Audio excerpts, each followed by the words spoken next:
Okay, let's go through an example of the simplex method. I have this example here, and the first thing I want to do is I want to convert these to standard form, and I simply do that to x1 plus x2 by adding this slack variable s1 and changing the inequality to an equal. I do the same thing with the second one, x1 plus 2x2, but now the slack variable 2, and then this is going to equal 5. My objective function, I don't know why I can't say that, now becomes z equals 2x1 plus 3x2, and I add these slack variables. And so from here, I can even put this in the correct form, throw everything to the other side. Minus 3x2 minus 0 s1 minus 0 s2 equals 0. And so now from here is where I'm going to show how to go through this simplex method. All right, so what I'm going to do from here is I'm going to actually use Excel, so it'll be a little bit quicker to do the math for me, but recognize that where these values came from. So my S1 is my constraint with the S1 variable, the coefficients 2, 1, 1. There is no S2, and then my right-hand side of 4, my S2, which is 1, 2, 0, and then 1 and 5. And then my 0, notice when I moved it over, these are negative values, and I'm ready to get started. What you are looking for is in the 0 for all values have to be non-negative. Well, we got negative values. So the first thing that you're going to do is you're going to figure out which value is the most negative. And I can see that the -3 is. So this is going to become my pivot column. When this becomes my pivot column, I figure out, as you're going to see here with a ratio, which one of the bases are going to go away. And so I do a ratio of the right-hand side divided by the value in that column, the right-hand side divided by the value in that column, and I'm looking here for the minimum value, and I can see the minimum value is S2, so my X2 is going to enter the basis, and S2 leaves the basis. So X2, because that's my column, becomes the basis, and S2 leaves the basis. Now from here, this is kind of, algebra, matrices coming back to haunt you. You thought you'd never use it. So since I know this row, okay, my X2, this is my pivot column, this is actually what I'm going to make my unit value. So I want to turn this value into a 1.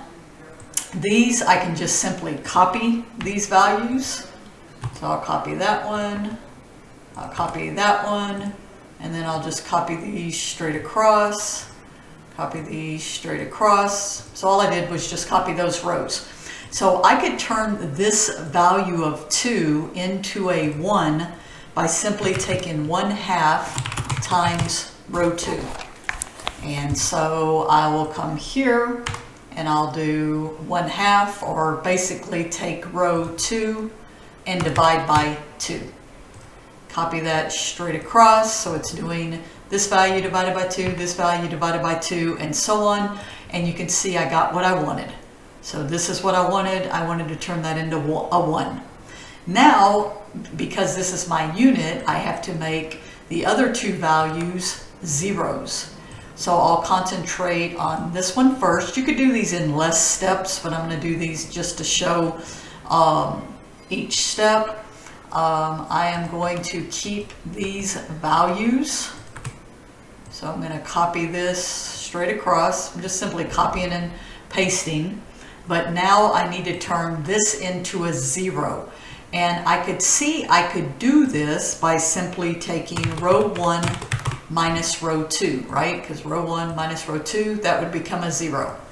So I do it up here, row 1 minus row 2. Okay, I can do it either place, they're the same values. And I copy this straight across and I get my 0. Alright, now I need this to become a 0. And I could see that that could happen by taking 3 times row 2 and adding to row 3. 3 times this row and then add. These two are going to remain the same because I've already got them where I want them, straight across. And so I'm going to take 3 times row 2 and then add it to row 3.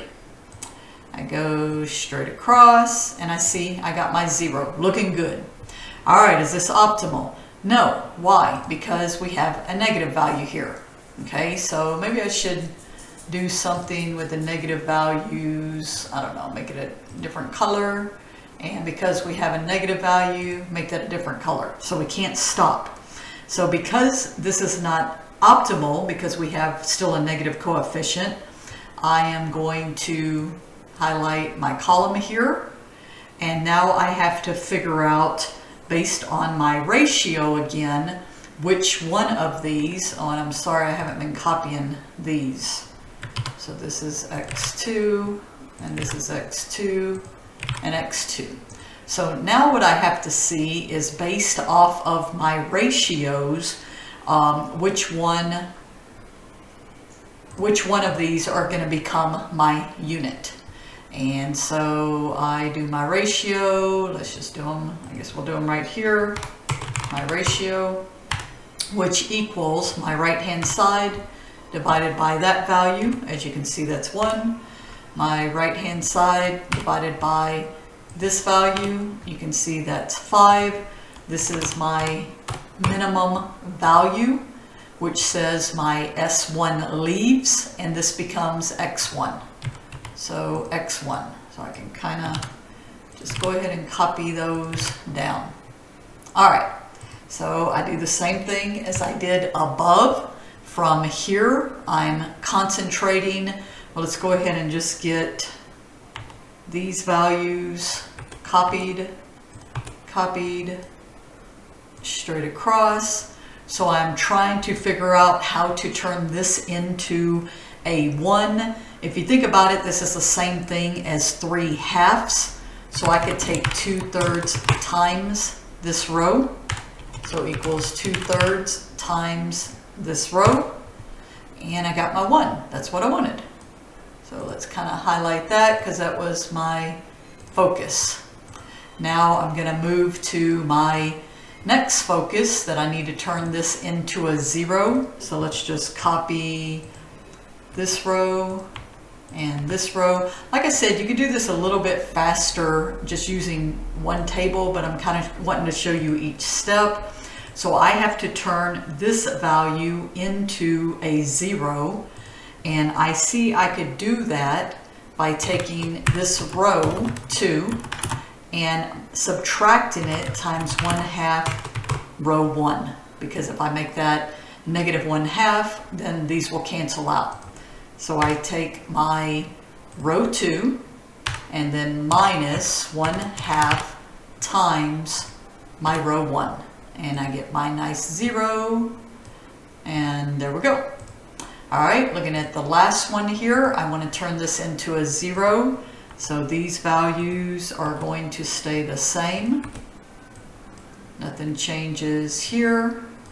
And so I see that I could do this by simply taking row 2, oops, I'm sorry, by taking 1/2 times row 1, because that would turn this into 1/2, and then I can add it to row 2. So 1/2 plus -1/2, and I'll get my 0. So 1/2 times row 1, and then add it to, I'm sorry, I put row 2, that should be row 3. There we go. And so I copy this straight across and I'm actually done. How do I know I'm done? There are no negative values in my 0. Let's go back here and kind of write this out of what we see, this last row. So what this is telling me is that my max, okay, so we had my max here, is going to occur at 8. Okay, let's just do this so we can see this all. Is going to occur when my function, my optimal solution at 8, when x1 is 1 and x2 is 2, which matches this graphical solution. There, went and grabbed it. So you can see that this solution was x1 equals 1 and x2 equals 2 for the optimal solution.